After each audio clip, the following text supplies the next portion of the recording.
Mark Adams अपनी Ted talk में कहते हैं कि अगर दुनिया में कोई सबसे सुस्त इंसान हो सकता था तो वो मैं था। मुझे एग्जैक्टली पता था कि मुझे करना क्या है, लेकिन बस मैं उस चीज को कर नहीं पाता था। बार बार मैं चीजों को टालता रहता, बस ये सोचता कि अगले दिन करूंगा, अगले दिन पक्का करूंगा।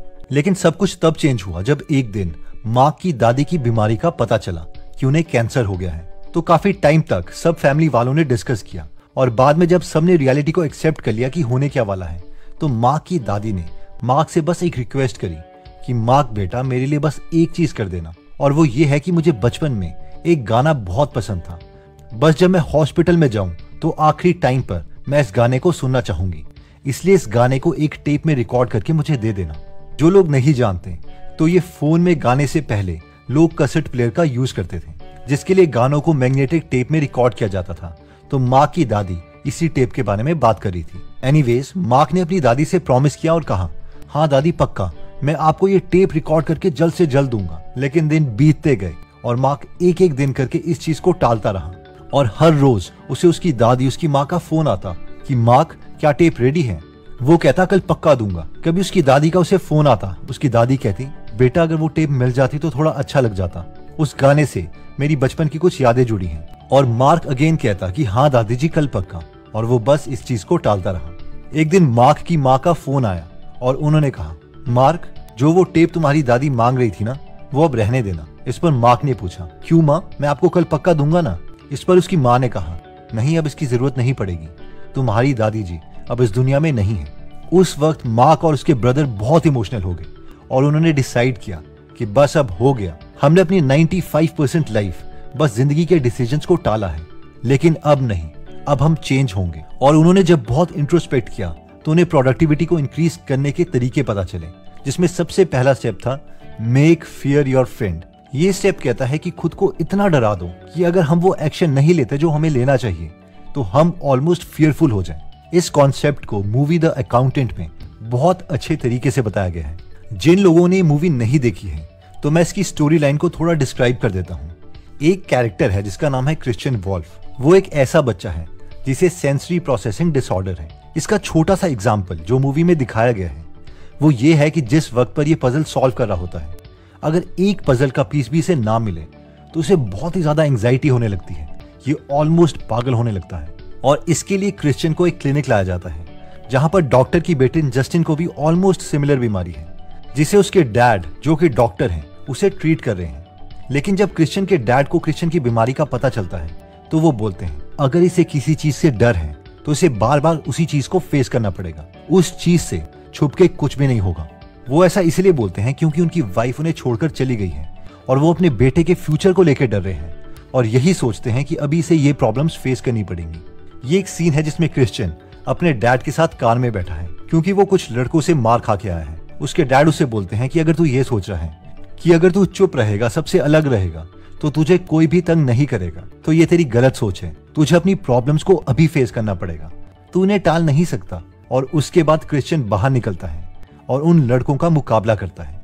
इन शॉर्ट, बाद में क्रिश्चियन एक बहुत इंटेलिजेंट अकाउंटेंट बनता है और साथ में कुछ और भी बनता है जिसके स्पॉयलर्स मैं नहीं बताऊंगा।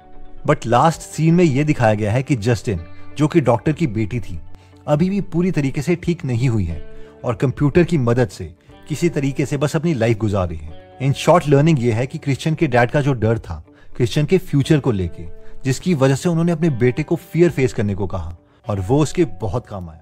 पॉइंट कहता है one step at a time. जब सर्गे ब्रिन और लैरी पेज ने गूगल का अमेजिंग सर्च इंजन दिया, उसके बाद से कोई भी बड़ी इनोवेशन इस कंपनी में नहीं हो रही थी। बहुत से लोग इन्हें बोल रहे थे कि कुछ तो नया लाओ। गूगल ने अपनी कंपनी में एक रूल रखा हुआ था। वो इस रूल को बोलते थे 20% प्रोजेक्ट टाइम, यानी कोई भी गूगल का एम्प्लॉय अपनी जॉब में से 20% टाइम यूज करके अपनी मर्जी के किसी भी प्रोजेक्ट में काम कर सकता था। और इस 20% टाइम को एम्प्लॉय नंबर 23 पॉल बुकेट बहुत ही अच्छे तरीके से यूज कर रहे थे। पॉल हमेशा से कोई ईमेल सर्विस बनाना चाहते थे। उन्होंने 1996 में भी एक हफ्ते तक इसके लिए प्रोग्रामिंग की थी, मगर वो इससे बोर हो गए थे और इस प्रोजेक्ट को बीच में ही बंद कर दिया था। पॉल कहते हैं कि एक बात तो मैं खुद अपनी साइकोलॉजी के बारे में समझ गया था और वो ये थी कि मुझे अगर लगातार काम करना है तो मुझे जल्दी से जल्दी कोई ना कोई प्रोडक्ट वर्किंग कंडीशन में बनाना ही पड़ेगा, बेशक उसमें एक ही फीचर क्यों ना हो। और इसी रूल को यूज करके पॉल ने गूगल में एक अमेजिंग प्रोजेक्ट बनाया और इस प्रोजेक्ट का शुरू में उन्होंने नाम रखा कैरिबू। उस वक्त याहू मेल और हॉटमेल बहुत फेमस थी, लेकिन उनमें एक प्रॉब्लम थी, उनमें ईमेल को सर्च करने के लिए कोई भी ऑप्शन नहीं था। इसलिए पॉल ने सबसे पहले गूगल के बाकी प्रोजेक्ट्स का कोड यूज करके एक खुद के लिए फीचर बनाया, और वो फीचर था कि वो खुद की ईमेल्स को सर्च कर सकते हैं। Yes, you heard it right, बस इतना सा काम, सिर्फ ईमेल्स को सर्च करना। उसके बाद पॉल के कुछ दोस्त उसके पास आए और उन्होंने कहा कि वो भी इस फीचर को अपने पास चाहते हैं। तो पॉल ने थोड़ी और प्रोग्रामिंग करी और ये फीचर सबके लिए रोल आउट कर दिया। इसके बाद पॉल ने एक और प्रॉब्लम एग्जिस्टिंग ईमेल सर्विस में नोटिस करी, और वो ये थे कि अगर दो लोग एक दूसरे को ईमेल कर रहे हैं तो वो ईमेल हमेशा अलग रहती थी। यानी अगर आपको ये देखना होगा कि 1 घंटे पहले जो आपके फ्रेंड ने ईमेल करी थी वो क्या थी, तो आपको दोबारा से ईमेल के इनबॉक्स में जाना पड़ेगा और मेल को मैनुअली सर्च करके उसे ढूंढना होगा। लेकिन पॉल ने इसमें यह फीचर डाला कि किसी भी 2 लोगों की ईमेल्स एक साथ देखी जा सकेगी, और ऐसे करते करते उन्होंने बाकी टीम मेंबर्स भी जोड़े और जीमेल तैयार कर दी। 1 अप्रैल 2004 को जीमेल पूरी दुनिया के सामने लाई गई। जीमेल आज भी गूगल के बेस्ट प्रोडक्ट्स में से एक है, जिसने उस वक्त की सारी ईमेल सर्विसेज जैसे कि याहू मेल उन सब को पिछाड़ दिया। और ये सब स्टार्ट हुआ था बस एक स्टेप से, और यही हमारी लर्निंग है कि just move 1 step at a time. Next point कहता है first momentum then productivity. 48 laws of power और मास्टरी बुक के ऑथर रॉबर्ट ग्रीन कहते हैं कि आप सबको लगता होगा कि मैं तो बेस्ट सेलिंग ऑथर हूँ, इतना प्रोडक्टिव हूँ, एक के बाद एक फेमस बुक लिखता जाता हूँ। लेकिन बहुत से लोगों को ये नहीं पता कि जब भी मैं अपनी किसी बुक का फर्स्ट ड्राफ्ट लिखता हूँ तो उस वक्त मुझे अपने काम से बहुत नफरत हो रही होती है कि मैं ऑथर बना ही क्यों, लेकिन फिर भी मैं लिखता रहता हूँ। उस वक्त अगर आप मेरा फर्स्ट ड्राफ्ट पढ़ लोगे तो आप कहोगे कि यार ये क्या बकवास है, इससे अच्छी बुक तो मैं लिख सकता हूँ। लेकिन ये स्टेप मुझे हर बुक लिखने से पहले करना ही पड़ता है। इसके 2 रीजंस हैं। रीजन नंबर 1, मुझे मोमेंटम बनाना पड़ता है। जब तक मैं अपनी बुक का फर्स्ट ड्राफ्ट अपनी कंप्यूटर स्क्रीन में लिख नहीं लूंगा तब तक मैं अपने काम को टालता ही रहूंगा। इसलिए मेरे मन में जो भी आइडियाज होते हैं मैं उसे लिखता रहता हूँ। इसका सेकंड रीजन ये है कि ये ऑलमोस्ट हर राइटर का वर्किंग तरीका भी है। इससे माइंड को ऑर्गेनाइज होने के लिए टाइम मिलता रहता है। जब मैं फर्स्ट ड्राफ्ट को इंप्रूव करते करते 20th ड्राफ्ट तक पहुंच जाता हूं तो मेरी बेस्ट सेलिंग बुक रेडी होती है। और यही मेरा सीक्रेट है जो कहता है फर्स्ट मोमेंटम देन प्रोडक्टिविटी। यानी पहले कोई भी काम करके मोमेंटम बना लो, एफिशिएंट बनने के तरीके बाद में सीखेंगे। नेक्स्ट पॉइंट कहता है कि यूज रूल 1 2 3। ये पॉइंट कहता है कि अगर कोई भी रूल काम ना करे तो रूल 1 2 3 यूज करो। यानी ये सोचो कि आज दिन में हम सिर्फ 6 काम ही करेंगे और इन 6 कामों की लिस्ट सुबह ही बना लो। इस लिस्ट को 3 पार्ट्स में डिवाइड करो, 1 2 एंड 3। 1 का मतलब है कि एक ऐसा सबसे इंपॉर्टेंट काम जो हमें करना ही करना है, और ये ऐसा काम होना चाहिए जिसे करने से हम फ्यूचर में अपने गोल की तरफ पहुंचेंगे। इस काम को हमें सबसे पहले करना है और सुबह उठते ही करना है। और हो सकता है कि ये काम हमारा काफी टाइम ले ले, जैसे कि इंपॉर्टेंट बिजनेस मीटिंग्स करना या एक कॉन्सेप्ट क्लियर करना, एक्सेट्रा।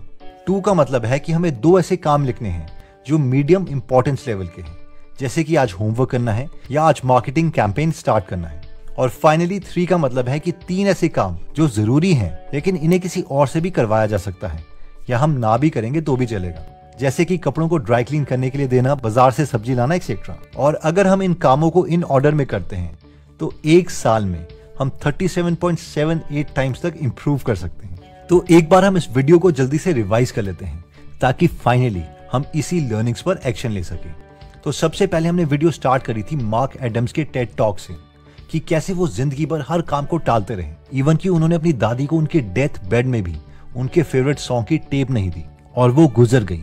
इससे मार्क और उनके भाई में काफी चेंजेस आए, जिसमें से सबसे पहला चेंज था 1, उन्होंने नोटिस किया कि खुद से काम करवाने का एक बेस्ट तरीका है, और वो ये है कि खुद को इतना डरा दो कि हम ये सोचकर ही काम करने लग जाएं कि फ्यूचर में हम वो चीज अचीव कर लें जो हम करना चाहते हैं। इसके लिए हमने द अकाउंटेंट मूवी के क्रिश्चियन का एग्जाम्पल भी लिया कि इनडायरेक्टली उसके डैड ने क्रिश्चियन के फ्यूचर से डर के ही उसे उसके फियर्स को बचपन में ही फेस करने के लिए फोर्स किया। वैसे इस थिंकिंग मॉडल को हमें थोड़ा ध्यान से यूज करना पड़ेगा, ऐसा ना हो कि हम ज्यादा ही स्ट्रेस में चले जाएं। सेकंड अमेजिंग प्रोडक्टिविटी हैक जो हमने देखा था वो ये था 1 स्टेप एट अ टाइम, जिसमें हमने गूगल के एम्प्लॉय नंबर 23 पॉल की स्टोरी देखी थी कि पहले भी वो ईमेल सर्विस बनाना कंप्लीट नहीं कर पाए थे क्योंकि उन्होंने बहुत सारी चीजें एक साथ करनी चाहिए।